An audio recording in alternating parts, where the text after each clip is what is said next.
Let's jump into some code now and see these type conversion behaviors in action. We have a simple program here that has some declarations at the top, right? Float, double, byte, short, and long. And the variables are each named to help identify what their types are, like float is float val, right? Long is long val. And then program just prints out a success message if it runs. So let's just see how some of the type conversions come into play here. So first of all, let's just go ahead and create a variable. We have a short, and we'll just call it result. In fact, let's go ahead and call it result1. And let's just do a simple assignment. So first we'll just assign the byte val to it. Right now, as we expect, right, if I go ahead and run this, right, so run successfully. We know that's a valid assignment because a byte can be assigned into a short because that is a widening conversion. Right now, if I take this byte val, though, and I make it a long val instead, right, so now it's actually a long. Right, if I run this, right, I get an error message here saying incompatible types, possible loss of conversion from long to short. Right, so what I can do here then is I can do an explicit cast. I'll just put short in front of this. Right, so now it's valid, so I can run it, and of course it works, right? Because the long could not go into the short because that was a narrowing conversion. Right? But by putting the explicit cast in front of it, now it's valid. If I want to, I can put a cast notation in anytime I want. If I want to be very explicit and say that, hey, you know, I know although a byte conversion is legal, I want to explicitly show that I'm casting it by putting the short cast in there. I can do that, and that's completely legal.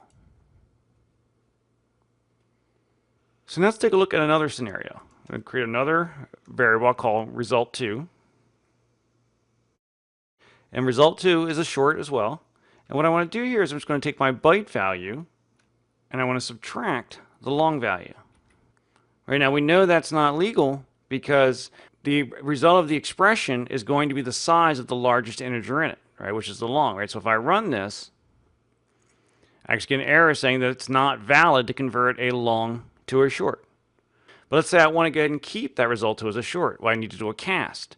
Right, but what I want to cast this time is the value of the entire result here, right? So what I'm going to do is put the short cast in front of it here. Then what I'll do is go ahead and wrap the whole thing in parentheses, right? So now what we're saying is that the result of byte val minus long val, which will be a size long, we want to cast that down to a short, right? So if I run this now, it will run successfully.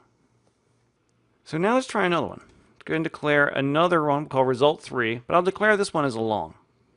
So I've got my result3, and what I'll do here is I'll assign that our long val minus our float val. Right, so now if I run that, my error now says that it's a loss conversion converting from a float to a long, right? Because whenever we have a integer type and any floating point type, the result is going to be the floating point type. So let's go ahead and convert our result now to a float. Right, so by making that a float, I should be able to go ahead and run it, and it runs successfully. Right, but now if I take the float val here and I convert this to be a double val, and if I try to run this, right, I'll get the error because it says the result is going to be a double.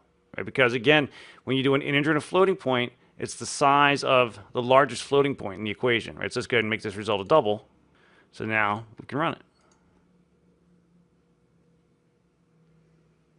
All right, let's look at one more. So I'm going to have another result that I'll make a long. And so this result we're calling result4. And what I'll do here is I'll just take the short value and subtract the long value from it. Now we know that's valid because the largest type in there is the long and the result's long, so that's okay. But now let's go ahead and add in the float val.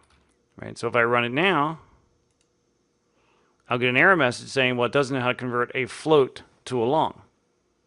But let's go one step further now, and let's go ahead also and add in our double val. Right, now if we run it, we'll still get an error, but now it says it's unable to convert a double to a long. So as we see our result here, right, our errors are changing based on the types that are involved. Right, when it was all integers, it was the size of the largest integer there. Once there was a floating point involved, it's the size of the largest floating point. Right, so when it was a short and a long, it was a long.